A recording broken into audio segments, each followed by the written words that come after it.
10th standard chemistry first chapter periodic table and electronic കോൺഫിഗറേഷനിലെ 6ാമത്തെ video ആണിത്. ഇന്ന് നമ്മൾ പഠിക്കാൻ പോകുന്നത് പി ബ്ലോക്ക് എലമെന്റ്സിനെ കുറിച്ചാണ്. അപ്പോൾ നമ്മൾ കഴിഞ്ഞ ക്ലാസ്സിൽ എസ് ബ്ലോക്ക് എലമെന്റ്സ് പഠിച്ചു. കഴിഞ്ഞ 5 ക്ലാസ്സിലായി പഠിച്ച വീഡിയോസിന്റെ ലിങ്ക് ഡിസ്ക്രിപ്ഷൻ ബോക്സിൽ ഇട്ടിട്ടുണ്ട്. ഈ പി ബ്ലോക്ക് എലമെന്റ്സിൽ വളരെ കുറച്ച് കാര്യങ്ങളാണ് നമുക്ക് പഠിക്കാനുള്ളത്. ഏതൊക്കെ ഗ്രൂപ്പ് ഓഫ് എലമെന്റ്സ് ആണ് പി ബ്ലോക്കിൽ വരുന്നത്, ദെൻ പി ബ്ലോക്കിലെ എലമെന്റ്സിന്റെ ഗ്രൂപ്പ് നമ്പർ നമുക്ക് എങ്ങനെ കണ്ടുപിടിക്കാം, പിന്നെ പി ബ്ലോക്ക് എലമെന്റ്സിന്റെ കുറച്ച് ക്യാരക്ടറിസ്റ്റിക്സ്. ഇത്രയുമാണ് പി ബ്ലോക്ക് എലമെന്റ്സിൽ നമുക്ക് പഠിക്കാനുള്ളത്. എസ് ബ്ലോക്കിൽ എലമെന്റ്സിൽ നമ്മൾ ഗ്രൂപ്പ് നമ്പർ കണ്ടുപിടിക്കുന്ന കാര്യം കഴിഞ്ഞ ക്ലാസ്സിൽ കണ്ടു, ഓർക്കുന്നുണ്ടോ? പിന്നെ ബ്ലോക്ക് കണ്ടുപിടിക്കാനും നമുക്കറിയാം. ഒരു എലമെന്റ് തന്നാൽ സബ്ഷെൽ ഇലക്ട്രോണിക് കോൺഫിഗറേഷൻ എഴുതിയിട്ട് അതിന്റെ ലാസ്റ്റ് ഇലക്ട്രോൺ എൻട്രി ചെയ്യുന്നത് ഏത് സബ്ഷെല്ലിലാണോ അതാണ് ബ്ലോക്ക്. ഫോർ എക്സാമ്പിൾ പറയുവാണെങ്കിൽ ഇവിടെ നോക്കിയേ, ഇവിടുത്തെ സബ് ഇലക്ട്രോണിക് കോൺഫിഗറേഷനിൽ ലാസ്റ്റ് പിയിലാണ് ഇലക്ട്രോൺ അവസാനിക്കുന്നത്, അപ്പോൾ അത് പി ബ്ലോക്ക്. ഇനി ആ സ്ഥാനത്ത് എസ് ആയിരുന്നുവെങ്കിൽ എസ് ബ്ലോക്ക്, ഡി ആയിരുന്നുവെങ്കിൽ ഡി ബ്ലോക്ക്, എഫ് ആണെങ്കിൽ എഫ് ബ്ലോക്ക്. അപ്പോൾ പി ബ്ലോക്ക് എന്ന് പറയുന്നത് 13 മുതൽ 18 വരെ ഗ്രൂപ്പ് ഉൾപ്പെടുന്ന എലമെന്റ്സ് ആണ് പി ബ്ലോക്ക് എന്ന് പറയുന്നത്. നമ്മൾ കഴിഞ്ഞ ക്ലാസ്സിൽ കണ്ടു എസ് ബ്ലോക്ക്. ഫസ്റ്റ് ഗ്രൂപ്പ് എലമെന്റ്സും സെക്കൻഡ് ഗ്രൂപ്പ് എലമെന്റ്സും ചേർന്നതിനെയാണ് എസ് ബ്ലോക്ക് എന്ന് പറയുന്നത്. പിന്നെ തെറ്റിപ്പോകരുത്, ഈ എസ് ബ്ലോക്കിന്റെയും ബി ബ്ലോക്കിന്റെയും ഇടയ്ക്ക് വരുന്ന എലമെന്റ്സ് ആണ് ഡി ബ്ലോക്ക് കേട്ടോ. അത് നമ്മൾ ഇനി പഠിക്കാൻ പോകുന്നേ ഉള്ളൂ. അപ്പോൾ ഇത് കഴിഞ്ഞ ഉടനെ ഇത് പി ബ്ലോക്കാന്ന് വിചാരിക്കരുത്. പി ബ്ലോക്ക് ഇതാണ്. 13 മുതൽ 18 വരെ ഉള്ള ഗ്രൂപ്പിലെ എലമെന്റ്സിനെ ചേർത്താണ് നമ്മൾ പി ബ്ലോക്ക് എന്ന് പറയുന്നത്.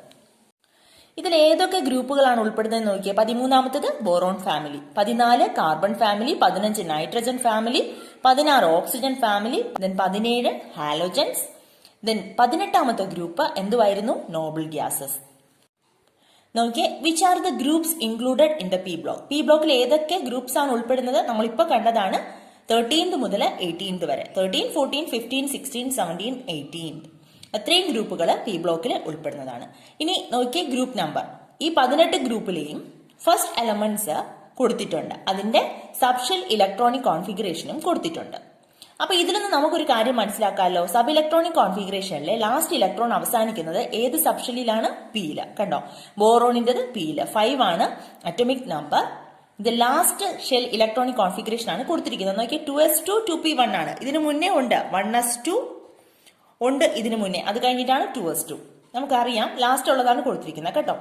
അപ്പോൾ ഇവിടെ അവസാനിക്കുന്നത് പിയിലാണ്. പി ബ്ലോക്ക് അല്ലേ? ഇവിടെയും അവസാനിക്കുന്നത് പിയിലാണ്, P2 പി ബ്ലോക്ക് അല്ലേ? അങ്ങനെ 1 മുതൽ 6 വരെ പിയില് അവസാനിക്കുന്നുണ്ട്. നമുക്കറിയാം പിയില് മാക്സിമം കൊള്ളാവുന്ന ഇലക്ട്രോൺസിന്റെ എണ്ണം 6 ആണ്. അപ്പൊ പിയിൽ അവസാനിക്കുന്നത് കൊണ്ട് ഇത് പി ബ്ലോക്ക് എലമെന്റ്സിൽ പെടുന്നു. In which subshell did the filling of the last electron take place. അവസാനത്തെ ഇലക്ട്രോൺ ഫില്ല് ചെയ്യുന്നത് ഏത് സബ്ഷെല്ലിലാണ്? പിയില്. നമ്മളിപ്പോ പറഞ്ഞ കാര്യം.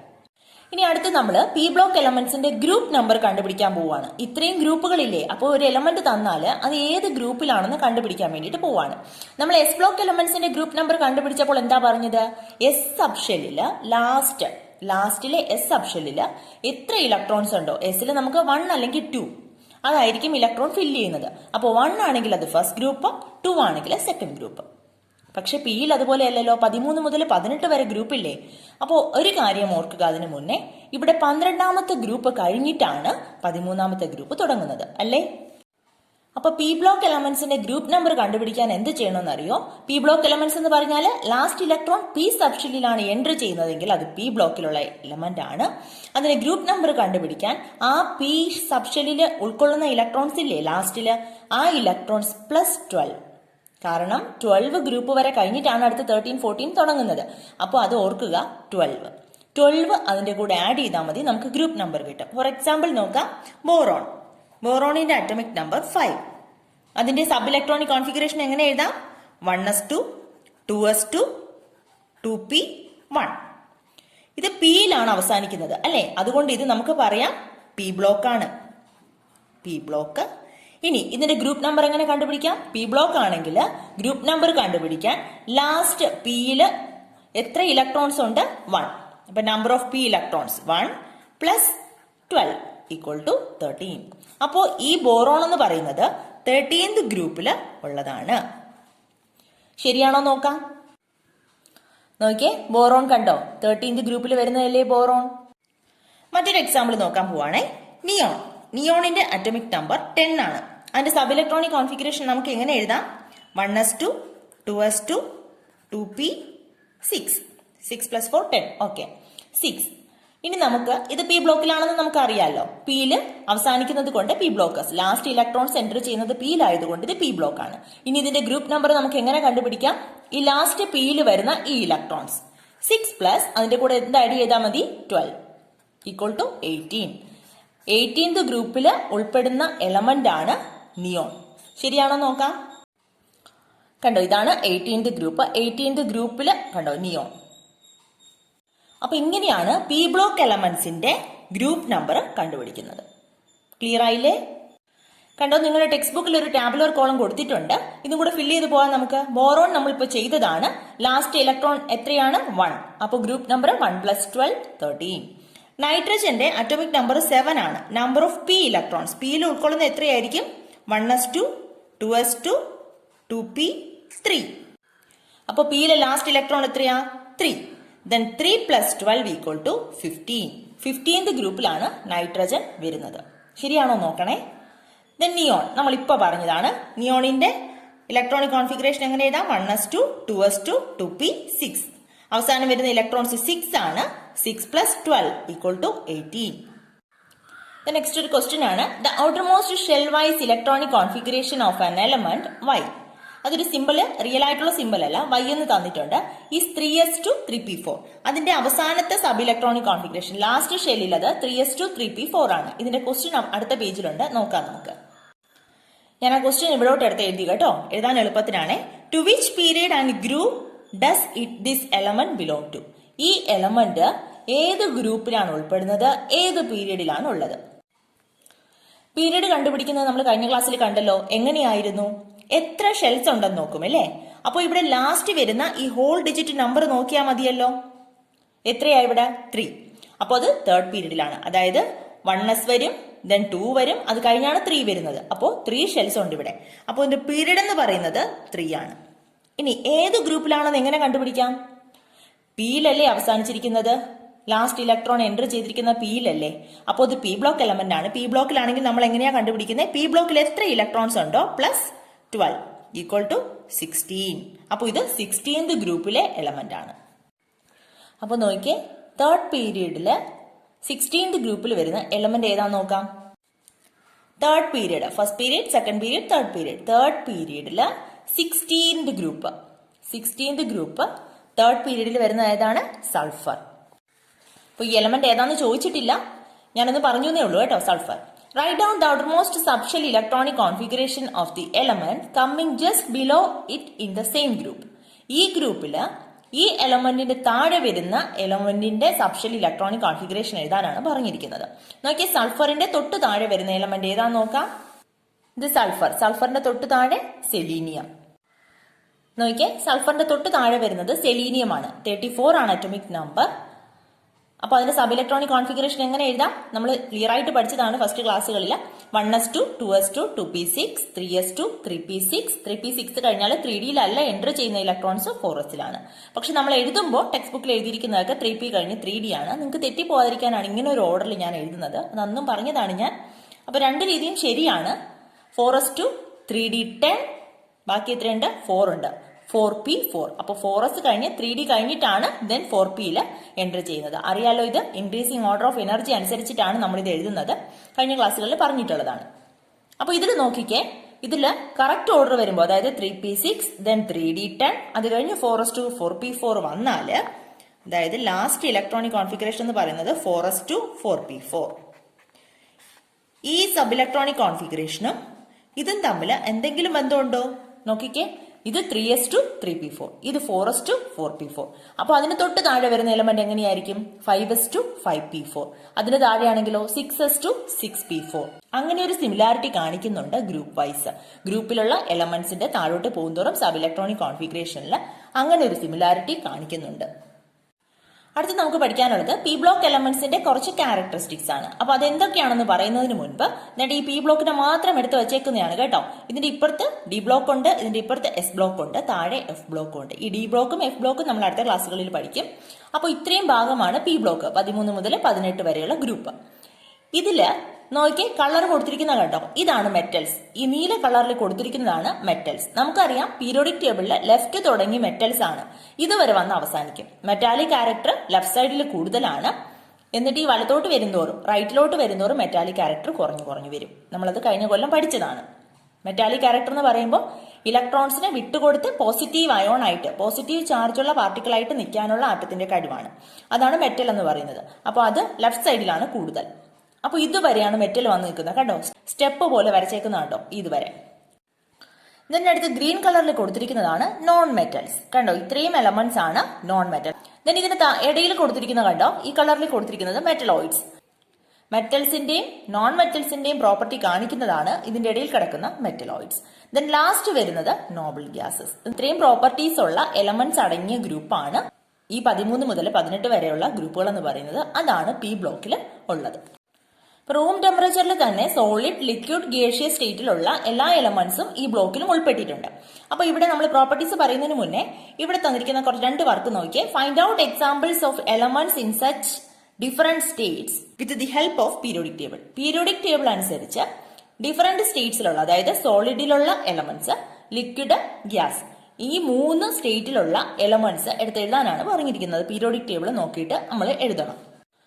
നോക്കിയാൽ നമ്മുടെ പീരിയോഡിക് ടേബിൾ നിങ്ങളുടെ ടെക്സ്റ്റ് ബുക്കിലും ഉണ്ട് കേട്ടോ. പീരിയോഡിക് ടേബിൾ ഈ ചാപ്റ്ററിന്റെ ഇടയിലുണ്ട്, നിങ്ങൾ കണ്ടിട്ടുണ്ടാകും. അതിനകത്തും എഴുതിയിട്ടുണ്ട് സോളിഡ്, ലിക്വിഡ്, ഗ്യാസ് തിരിച്ചെഴുതിയിട്ടുണ്ട് കളർ കൊടുത്ത്. ഇവിടെ നോക്കിയാൽ ഈ ഹൈഡ്രജന്റെ ഈ കളർ കണ്ടോ, ഈ കളറിൽ കാണുന്ന എലമെന്റ്സ് എല്ലാം ഇത് nitrogen, oxygen, fluorine, helium, neon ഇങ്ങനെ കാണുന്ന ഈ എലമെന്റ്സ് എല്ലാം ഗ്യാസസ് ആണ്. ശ്രദ്ധിച്ച് കേൾക്കണേ, ഗ്യാസസ് ആണ്, അവിടെ എഴുതാനുള്ളതാണ്. ദെൻ ഇവിടെ വെള്ള കളറിൽ ഇങ്ങനെ കാണുന്നില്ലേ, വേറെ ഒരു കളറും കൊടുക്കാതെ ഈ കളറിലെല്ലാം കാണുന്നത് സോളിഡ് ആണ്. അപ്പൊ സോളിഡ് ഒത്തിരി ഉണ്ട് കണ്ടോ, സോളിഡ് ആണ്. ദെൻ ഈ ബ്ലൂ കളറിൽ കാണുന്നില്ലേ caesium, francium, then mercury, gallium, bromine, ഇത് ലിക്വിഡ് സ്റ്റേറ്റിലുള്ളതാണ്. ദെൻ ബാക്കിയെല്ലാം സോളിഡ് സ്റ്റേറ്റിലുള്ളതാണ്. പിന്നെ ഈ ലൈറ്റ് കളറിൽ ഇങ്ങനെ കൊടുത്തിരിക്കുന്നതെന്ന് പറഞ്ഞാൽ ആർട്ടിഫിഷ്യൽ എലമെന്റ്സ് ആണ്, അതായത് മാൻ മെയ്ഡ് എലമെന്റ്സ് ആണ്, മനുഷ്യന് കൃത്രിമമായി ഉണ്ടാക്കിയിട്ടുള്ള എലമെന്റ്സ് ആണ്. അപ്പൊ അത് നമുക്കിവിടെ ചോദിച്ചിട്ടില്ല, സോളിഡും ലിക്വിഡും ഗ്യാസും. അപ്പൊ അത് തിരിച്ചെഴുതാമല്ലോ. അപ്പൊ ഞാൻ നേരത്തെ പറഞ്ഞു തന്നത് നോക്കി പീരിയോഡിക് ടേബിൾ നോക്കി ഇവിടെ എഴുതണം കേട്ടോ. സോളിഡ് കുറച്ച് എക്സാമ്പിൾ എഴുതിയാൽ മതി, എല്ലാം എഴുതണ്ട. നമുക്കറിയാവുന്ന, നമുക്ക് പരിചിതമായിട്ടുള്ള കുറച്ച് എലമെന്റ്സ് എഴുതുക. ലിക്വിഡ് അത് എഴുതുക, ഗ്യാസ് എഴുതുക. Then P block elements usually show higher ionization energy. അതാണ് ഒന്നാമത്തെ ക്യാരക്ടറിസ്റ്റിക്. Higher ionisation energy than S block elements. അപ്പൊ നമുക്കറിയാം എസ് ബ്ലോക്ക് എലമെന്റ്സ് എന്ന് പറയുന്നത് ലെഫ്റ്റ് സൈഡിലുള്ളതാണ്. ഈ ലെഫ്റ്റ് സൈഡിലുള്ള എസ് ബ്ലോക്ക് എലമെന്റ്സിനെക്കാളും അയണൈസേഷൻ എനർജി കാണിക്കും പി ബ്ലോക്കിലെ എലമെന്റ്സ്. അപ്പോൾ ഈ ലെഫ്റ്റിൽ നിന്ന് റൈറ്റിലോട്ട് വരുന്തോറും അയണൈസേഷൻ എനർജി കൂടിക്കൂടി വരും. എന്തായിരുന്നു അയണൈസേഷൻ എനർജി? കഴിഞ്ഞ ക്ലാസ്സിൽ നമ്മൾ പറഞ്ഞതാണ്. അയണൈസേഷൻ എനർജി എന്ന് പറഞ്ഞാൽ the energy required to remove an electron from an atom. ഒരു ഇലക്ട്രോണിനെ ഒരു ആറ്റത്തിൽ നിന്ന് റിമൂവ് ചെയ്യാൻ വേണ്ടിയിട്ട് ആ ആറ്റം പ്രയോഗിക്കുന്ന എനർജിയാണ് നമ്മൾ അയണൈസേഷൻ എനർജി എന്ന് പറയുന്നത്. നിങ്ങൾക്ക് കുറച്ചുകൂടെ ക്ലിയർ ആകാൻ വേണ്ടിയിട്ട്, അത് മനസ്സിൽ ഓർമ്മിച്ചിരിക്കാൻ വേണ്ടിയിട്ട് ഒന്നുകൂടെ വ്യക്തമായിട്ട് പറയാം. ലെഫ്റ്റ് സൈഡിൽ നിന്ന് റൈറ്റിലോട്ട് പോകുന്തോറും നമ്മുടെ അറ്റമിക് നമ്പർ ഇൻക്രീസ് ചെയ്യുകയാണെങ്കിലും അറ്റമിക് സൈസ് കുറഞ്ഞു കുറഞ്ഞാണ് വരുന്നത്. കണ്ടോ, അറ്റോമിക് സൈസ് കുറഞ്ഞു വരും. ഇവിടുത്തെ lithium, beryllium, boron, carbon, nitrogen, oxygen, fluorine, neon അതിൻ്റെതാണ് ഈ കൊടുത്തിരിക്കുന്നത് കേട്ടോ. ഫ്ലൂറിൻ വരെയുള്ളതാണ് ഈ കൊടുത്തിരിക്കുന്നത്. ഇവിടെ നോക്കിയാൽ 2 ഷെല്ലാണ് എല്ലാത്തിലും ഉള്ളത്. പക്ഷെ ഇവിടെ വരുന്തോറും അതിന്റെ വലിപ്പം കുറഞ്ഞു വരും. ഇതിന്റെ കാരണം നമ്മൾ കഴിഞ്ഞ വർഷം പഠിച്ചിട്ടുണ്ട്. ഇവിടെ നോക്കിയാൽ ഒരു ഇലക്ട്രോൺ ആണ് ഇവിടെ വിട്ടുകൊടുക്കാനുള്ളത്. അപ്പൊ ഇതിന് വലിയ എനർജി ഒന്നും പ്രയോഗിക്കേണ്ട. ലാസ്റ്റിലുള്ള ഇലക്ട്രോണിനെ അങ്ങോട്ട് തട്ടിക്കളയാൻ വലിയ എനർജി ഒന്നും കൊടുക്കണ്ട. അപ്പൊ ഇവിടെ അയണൈസേഷൻ എനർജി കുറവാണ്. ഇങ്ങോട്ട് വരുന്തോറും ന്യൂക്ലിയസിലേക്ക് ഈ ഇലക്ട്രോൺസ് അങ്ങ് പറ്റി ചേർന്നിരിക്കും. കുറച്ചുകൂടെ അട്രാക്ഷൻ കൂടുതലാണ്. അപ്പൊ അങ്ങനെ ഇരിക്കുന്ന കാരണം ഇവിടെ കണ്ടോ, ലാസ്റ്റിൽ 7 ഇലക്ട്രോൺസ് ഇങ്ങനെ കയറി ഇരിക്കുവാണ്. അപ്പോൾ അതിനെ കളയാന്നുള്ളത് ബുദ്ധിമുട്ടുള്ള കാര്യമാണ്. ഇത് ഓർക്കാൻ വേണ്ടിയിട്ടാണ് ഞാനിങ്ങനെ കഥ പോലെ പറയുന്നത് കേട്ടോ. അതുകൊണ്ട് ഇതിന്റെ ന്യൂക്ലിയസിന് ഒത്തിരി എനർജി പ്രയോഗിക്കേണ്ടി വരും. അതുകൊണ്ടാണ് അയണൈസേഷൻ എനർജി കൂടുതലാണെന്ന് പറയുന്നത് ഈ വലതുവശത്തോട്ട് വരുന്തോറും. അപ്പൊ എപ്പോഴും ഓർത്തിരിക്കുക, അയണൈസേഷൻ എനർജി ഈ പി ബ്ലോക്കിൽ ഈ പീരീഡിൽ കൂടിക്കൊണ്ടിരിക്കും. ഇങ്ങോട്ട് വരുന്തോറും കൂടുതലാണ്. ഇനി ഒരു കാര്യം കൂടിയുണ്ട്, ഇലക്ട്രോൺ നെഗറ്റിവിറ്റി. ഇലക്ട്രോൺ നെഗറ്റിവിറ്റിയും സെയിം ആണ്, അയണൈസേഷൻ എനർജി പോലെ തന്നെയാണ്. റൈറ്റിലോട്ട് വരുന്തോറും ഈ പി ബ്ലോക്കില് പീരീഡിൽ റൈറ്റിലോട്ട് വരുന്തോറും ഇലക്ട്രോൺ നെഗറ്റിവിറ്റിയും കൂടിക്കൊണ്ടിരിക്കും, ഇൻക്രീസസ്. ഇലക്ട്രോൺ നെഗറ്റിവിറ്റി എന്ന് പറഞ്ഞാൽ എന്തായിരുന്നു? The tendency of an atom to attract the shared pair of electrons to itself. അപ്പോൾ ഷെയ്ഡ് പെയർ ഓഫ് ഇലക്ട്രോൺസിനെ 2 ആറ്റവും അട്രാക്ട് ചെയ്ത് നിർത്തും, 2 ഇടത്തോട്ടും അങ്ങനെ വലിച്ചു നിർത്തും. അതിനെയാണ് നമ്മൾ ഇലക്ട്രോൺ നെഗറ്റിവിറ്റി എന്ന് പറയുന്നത്. അപ്പൊ ഇവിടെയും ഇത് കണ്ടോ, ഇലക്ട്രോൺസ് ടൈറ്റ് ആയിട്ടാണ് ഹോൾഡ് ചെയ്തിരിക്കുന്നത്. അപ്പൊ ഇലക്ട്രോനെഗറ്റിവിറ്റിയും കൂടുതലാണ്. ഇവിടെ ഇലക്ട്രോനെഗറ്റിവിറ്റി ഏറ്റവും കൂടിയ എലമെന്റ് എന്ന് പറയുന്നത് ഫ്ലൂറിൻ ആണ്. മറന്നു പോകരുത്. ഇലക്ട്രോനെഗറ്റിവിറ്റി ഏറ്റവും കൂടിയ എലമെന്റ് ഫ്ലൂറിൻ, ദെൻ രണ്ടാമത്തത് ഓക്സിജൻ, മൂന്നാമത്തത് നൈട്രജൻ. അപ്പൊ നമ്മൾ ഇപ്പൊ പഠിച്ച പി ബ്ലോക്കിന്റെ ക്യാരക്ടറിസ്റ്റിക്സ് എന്ന് പറയുന്നത് പി ബ്ലോക്ക് 13 മുതൽ 18th ഗ്രൂപ്പ് വരെയാണുള്ളത്. ദെൻ അയണൈസേഷൻ എനർജിയും ഇലക്ട്രോനെഗറ്റിവിറ്റിയും ഇൻക്രീസസ്. അപ്പൊ ഇത് ഓർത്തിരിക്കാൻ എളുപ്പത്തിന് IAN ഇൻക്രീസസ് എന്നങ്ങ് ഓർത്താൽ മതി. IE എന്ന് പറയുന്നത് അയണൈസേഷൻ എനർജി, EN എന്ന് പറയുന്നത് ഇലക്ട്രോനെഗറ്റിവിറ്റി. അപ്പൊ പി ബ്ലോക്കിൽ അത് പി ബ്ലോക്കിൽ എന്നല്ല, പീരിയോഡിക് ടേബിളിൽ തന്നെ ഈ പീരിയഡിൽ വരുന്തോറും ലെഫ്റ്റിൽ നിന്ന് റൈറ്റിലോട്ട് വരുന്തോറും അയണൈസേഷൻ എനർജിയും ഇലക്ട്രോനെഗറ്റിവിറ്റിയും ഇൻക്രീസസ് ആണ്, കൂടിക്കൊണ്ടിരിക്കും. അപ്പൊ അതിന്റെ നേരെ ഓപ്പോസിറ്റ് ആണ് ഗ്രൂപ്പിലോട്ട് വരുമ്പോൾ, താഴോട്ട് വരുമ്പോൾ നേരെ ഓപ്പോസിറ്റ് ആണ് ഡിക്രീസസ്. അപ്പൊ ഒന്ന് ഓർത്തിരുന്നാൽ മതി, മറ്റത് തിരിഞ്ഞതാണെന്ന് ഓർത്താൽ മതി. നോക്കിയേ, next the element having the highest electronegativity is in the P block. Find it's name and position. അപ്പോൾ പി ബ്ലോക്കിലെ ഇലക്ട്രോനെഗറ്റിവിറ്റി കൂടിയ എലമെന്റ് ഏതാണ്? ഞാൻ പറഞ്ഞു ഫ്ലൂറിൻ. ഈ ഫ്ലൂറിന്റെ പൊസിഷൻ എവിടെയാണെന്ന് നമുക്ക് കണ്ടുപിടിക്കാം. പൊസിഷൻ കണ്ടുപിടിക്കുന്നത് എങ്ങനെയാ? ഫ്ലൂറിൻ നോക്കുക, ഫ്ലൂറിൻ കണ്ടു നമ്മൾ. ഫ്ലൂറിൻ ഏത് പീരീഡ്, ഏത് ഗ്രൂപ്പ്, ഏത് ബ്ലോക്ക്, ഇത്രയുമാണ് നമ്മൾ പൊസിഷൻ കണ്ടുപിടിക്കാൻ പറഞ്ഞാൽ കണ്ടുപിടിക്കേണ്ടത്. അപ്പോൾ ഫ്ലൂറിൻ എന്ന് പറയുന്നത് ഏത് പീരീഡ് ആണ്? ഇത് first period, hydrogen helium, then lithium മുതൽ സെക്കൻഡ് പീരീഡ്. അപ്പോൾ സെക്കൻഡ് പീരീഡില് 17th ഗ്രൂപ്പില് ഇത് ഏത് ബ്ലോക്ക് ആണ്? P block. സെക്കൻഡ് പീരീഡിൽ 17th ഗ്രൂപ്പിൽ ഉൾപ്പെടുന്ന എലമെന്റ് ആണ് ഫ്ലൂറിൻ, അത് പി ബ്ലോക്കിലുള്ളതാണ്. അപ്പോൾ second period 17th group P block. Analyse the general characteristics of the P block elements and prepare a note on this. അപ്പോൾ ഈ ജനറൽ ക്യാരക്ടറിസ്റ്റിക്സ് ഞാനിപ്പോൾ പറഞ്ഞില്ലേ, കുറച്ച് ക്യാരക്ടറിസ്റ്റിക്സ്, അതെല്ലാം കൂടെ ചേർത്ത് ഒരു നോട്ട് തയ്യാറാക്കാൻ. അപ്പോൾ അത് പോയിന്റ് ബൈ പോയിന്റ് ആയിട്ട് എഴുതിയാൽ മതി. ഏത് ഗ്രൂപ്പുകൾ ചേർന്നതാണ് പി ബ്ലോക്ക് 13 മുതൽ 18th വരെ. ദെൻ അയണൈസേഷൻ എനർജി എങ്ങനെയാണ്, ഇലക്ട്രോനെഗറ്റിവിറ്റി എങ്ങനെയാണ്. പിന്നെ ഈ പി ബ്ലോക്കിൽ മെറ്റൽസ് ഉണ്ട്, നോൺ മെറ്റൽസ് ഉണ്ട്, മെറ്റലോയിഡ്സ് ഉണ്ട്. Complete the table. നോക്കിയേ, റിയൽ സിമ്പൽ അല്ല കൊടുത്തിരിക്കുന്നത്, element XY. Outer most electronic configuration കൊടുത്തിട്ടുണ്ട് 3s2 3s2 3p5. ഇതിന് മുന്നിലോട്ടുണ്ട്, ഔട്ടർ മോസ്റ്റ് മാത്രം കൊടുത്തിട്ടുണ്ട്. Complete subshell electronic configuration. ഈ സബ്ഷെൽ ഇലക്ട്രോണിക് കോൺഫിഗറേഷനെ കംപ്ലീറ്റ് ചെയ്യാം. അപ്പൊ ഇവിടെ 3s2 അല്ലേ ലാസ്റ്റ് കൊടുത്തിരിക്കുന്നത്. അപ്പൊ ഇതിന് മുന്നിലുള്ള നമുക്ക് എഴുതാലോ 1s2, അത് കഴിഞ്ഞ് എഴുതാം 2s2 2p6. ഇത്രയും കഴിഞ്ഞിട്ടല്ലേ 3s2 വരുള്ളൂ. അടുത്ത് നമുക്ക് എഴുതാനുള്ളത് അറ്റോമിക് നമ്പർ. അറ്റോമിക് നമ്പർ കാണാൻ വേണ്ടിയിട്ട് ഈ ഇലക്ട്രോൺസിന്റെ എണ്ണം അത്രയും ആഡ് ചെയ്ത് എഴുതിയാൽ മതിയല്ലോ. 2 + 2 + 6 + 2 എത്രയാണ്? 6 + 4 10 12. ഏത് പീരീഡ് ആണെന്ന് എങ്ങനെ മനസ്സിലാകും? ലാസ്റ്റ് ഉള്ള ഈ നമ്പർ ആണ്, ഔട്ടർ മോസ്റ്റ് ഷെല്ലിലെ നമ്പർ ആണ് പീരീഡ് നമ്പർ എന്ന് പറയുന്നത്. അപ്പോൾ 3 തേർഡ് പീരീഡ് ആണ്. ദെൻ ഗ്രൂപ്പ് എങ്ങനെയാ കണ്ടുപിടിക്കുന്നത്? ഇത് എസിലാണ് അവസാനിച്ചിരിക്കുന്നത് അല്ലേ. എസിൽ അവസാനിക്കുമ്പോൾ ഗ്രൂപ്പ് എങ്ങനെ കണ്ടുപിടിക്കും? എസിൽ എത്ര ഇലക്ട്രോൺസ് ആണോ ഫില്ല് ചെയ്തിരിക്കുന്നത് അത് തന്നെയാണ് ഗ്രൂപ്പ്. അപ്പോൾ ഇത് സെക്കൻഡ് ഗ്രൂപ്പ്. ഏത് ബ്ലോക്ക് ആണ്? ലാസ്റ്റ് ഇലക്ട്രോൺ ഏത് സബ്ഷെല്ലിലാണോ എൻട്രി ചെയ്യുന്നത് അതാണ് ബ്ലോക്ക്. അപ്പോൾ അത് എസ് ബ്ലോക്ക്. ദെൻ രണ്ടാമത്തെ എലമെന്റ് Y. അതിന്റെ outer most electronic configuration 3s2 3p5. ഇതെങ്ങനെ കംപ്ലീറ്റ് ചെയ്യാം? 3s2 3p5 ആണ് ലാസ്റ്റ് വരുന്നത്. അപ്പോൾ ആദ്യം മുതൽ തുടങ്ങാം. 1s2 2s2 2p6 3s2 3p5. In atomic number 6 + 4 10 10 + 2 12 + 5 17. ഏത് പീരീഡിലാണ്? ലാസ്റ്റ് വരുന്ന ഔട്ടർ മോസ്റ്റ് ഷെല്ല് 3 ആണ്. അപ്പോൾ തേർഡ് പീരീഡ് ആണ്. ഏത് ഗ്രൂപ്പാണ്? പി ബ്ലോക്ക് എലമെന്റ് ആണ് ഇത് അല്ലേ. പിയിലാണ് ലാസ്റ്റ് ഇലക്ട്രോൺ എൻട്രി ചെയ്തിരിക്കുന്നത്. അപ്പോൾ നമ്മൾ പഠിച്ചല്ലോ ഇന്ന്, ആ ഇലക്ട്രോൺ +12 എത്രയാണ്? 17. ഇത് ഏത് ബ്ലോക്കാണ്? പിയിലാണ് ലാസ്റ്റ് ഇലക്ട്രോൺ എൻട്രി ചെയ്യുന്നത്. അപ്പോൾ ഇത് പി ബ്ലോക്ക്. ഇതുമായിട്ട് ബന്ധപ്പെട്ട കുറച്ച് ക്വസ്റ്റ്യൻസ് ആണ്. Which element has A valency 1? Valency 1 വരുന്ന എലമെന്റ് ഇതിൽ ഏതാണ്? എക്സ് ആണോ വൈ ആണോ? എന്താണ് വാലൻസി? വാലൻസി എന്ന് പറഞ്ഞാൽ ഒരു എലമെന്റ് കെമിക്കൽ റിയാക്ഷനിൽ പങ്കെടുക്കുമ്പോൾ ഇലക്ട്രോൺ ലോസ് ചെയ്യുകയോ അക്സെപ്റ്റ് ചെയ്യുകയോ, എത്ര ഇലക്ട്രോൺസ് ആണ് വിട്ടുകൊടുക്കുന്നത് അല്ലെങ്കിൽ എത്ര ഇലക്ട്രോൺസ് ആണ് നേടുന്നത്, അതിന്റെ നമ്പർ ആണ്, ആ ഇലക്ട്രോൺസിന്റെ എണ്ണമാണ് വാലൻസി എന്ന് പറയുന്നത്. മലയാളത്തിൽ അതിനെ സംയോജകത എന്ന് പറയും. നോക്കിയേ, ഇവിടെ വാലൻസി 1 വരുന്നത് ഏത് എലമെന്റിന്റെയാണ്? ഇവിടെ ഔട്ടർ മോസ്റ്റ് ഷെല്ലിൽ 2 ഇലക്ട്രോൺ ആണുള്ളത്. ഇവിടുത്തെ ഔട്ടർ മോസ്റ്റ് ഷെല്ലിലോ 5 + 2 തെറ്റിപ്പോകരുത്. 5 എന്ന് പറയുന്നത് ഔട്ടർ മോസ്റ്റ് ഷെല്ലിൽ എൻ്റർ ചെയ്യുന്ന ഇലക്ട്രോൺ തന്നെയാണ്. പക്ഷെ നമ്മൾ കെമിക്കൽ റിയാക്ഷനിൽ പങ്കെടുക്കുമ്പോൾ കണ്ടോ, ലാസ്റ്റിലെ ഷെൽ എന്ന് പറയുന്നത് 3 ആണ്, തേർഡ് ഷെല്ലാണ്. അവിടെ 2 സബ് ഷെല്ലുണ്ട്. അപ്പൊ ഇലക്ട്രോൺസിന്റെ എണ്ണം വരുമ്പോൾ 5 + 2 7 ആണ് വരുന്നത്. ഇവിടെ ഞാൻ ഇത് എഴുതിയിരിക്കുന്ന മനസ്സിലാക്കാൻ വേണ്ടിയിട്ടാണ്. നമ്മൾ കഴിഞ്ഞ കൊല്ലം മെയിൻ ഷെൽ ഇലക്ട്രോണിക് കോൺഫിഗറേഷൻ പഠിച്ചില്ലേ, അതിൽ നോക്കിയേ 2 8 7. അപ്പൊ ഇവിടെ 7 ആകുമ്പോൾ നമ്മൾ ഇതിനെ ഒരു ഇലക്ട്രോൺ എന്ത് ചെയ്യും, അക്സെപ്റ്റ് ചെയ്യും കെമിക്കൽ റിയാക്ഷൻ നടക്കുമ്പോൾ അല്ലെ. 8 ഇലക്ട്രോൺ ആകാൻ വേണ്ടിയിട്ട്, ഒക്ടറ്റ് റൂൾ കംപ്ലീറ്റ് ചെയ്യാൻ വേണ്ടിയിട്ട് ഒരു ഇലക്ട്രോണിനെ അക്സെപ്റ്റ് ചെയ്യും. ഇവിടെയാണെങ്കിലോ 2 ഇലക്ട്രോണിനെ കളയുന്നതാണ് ഇതിനെളുപ്പം, ഈ എക്സ് എന്ന് പറയുന്ന എലമെന്റിന്. കാരണം ഔട്ടർ മോസ്റ്റ് ഷെല്ലിൽ 8 ഇലക്ട്രോൺ ആവും. അപ്പൊ ഇവിടെ വാലൻസി 1 വരുന്നത് ഏതാ, ഇവിടെയല്ലേ. 1 ഇലക്ട്രോൺ അക്സെപ്റ്റ് ചെയ്യുന്നത് ഇവിടെയല്ലേ. അപ്പൊ അത് Y. Then which element shows metallic character? Metallic character ഏത് എലമെന്റ് ആണ് കാണിക്കുന്നത്? മെറ്റാലിക് ക്യാരക്ടർ എന്ന് പറഞ്ഞാൽ എന്തായിരുന്നു? ഒരു എലമെന്റ് ഇലക്ട്രോൺസിനെ വിട്ടുകൊടുത്ത് പോസിറ്റീവായിട്ട് മാറുന്നതാണ് മെറ്റാലിക് ക്യാരക്ടർ എന്ന് പറയുന്നത്. അപ്പൊ ഇവിടെ വിട്ടുകൊടുക്കുന്നത് ഏത് എലമെന്റ് ആണ്? എക്സ് അല്ലെ. 2 ഇലക്ട്രോണിനെ വിട്ടുകൊടുത്ത് X2+ ആയിട്ട് മാറും. അപ്പൊ ഇത് X. Which element has the highest ionisation energy? ഏറ്റവും കൂടുതൽ അയണൈസേഷൻ എനർജി ഉള്ളത് ഏതാ? നമ്മൾ നേരത്തെ പഠിച്ചു, പീരിയോഡിക് ടേബിളിൽ ലെഫ്റ്റിൽ നിന്ന് റൈറ്റിലോട്ട് പോകുന്തോറും അയണൈസേഷൻ എനർജി കൂടി വരും. അപ്പോൾ ഈ 12 എന്ന് പറയുന്ന അറ്റോമിക് നമ്പർ വരുന്നത് ലെഫ്റ്റിലാണ്, 17 വരുന്നത് റൈറ്റിലാണ്.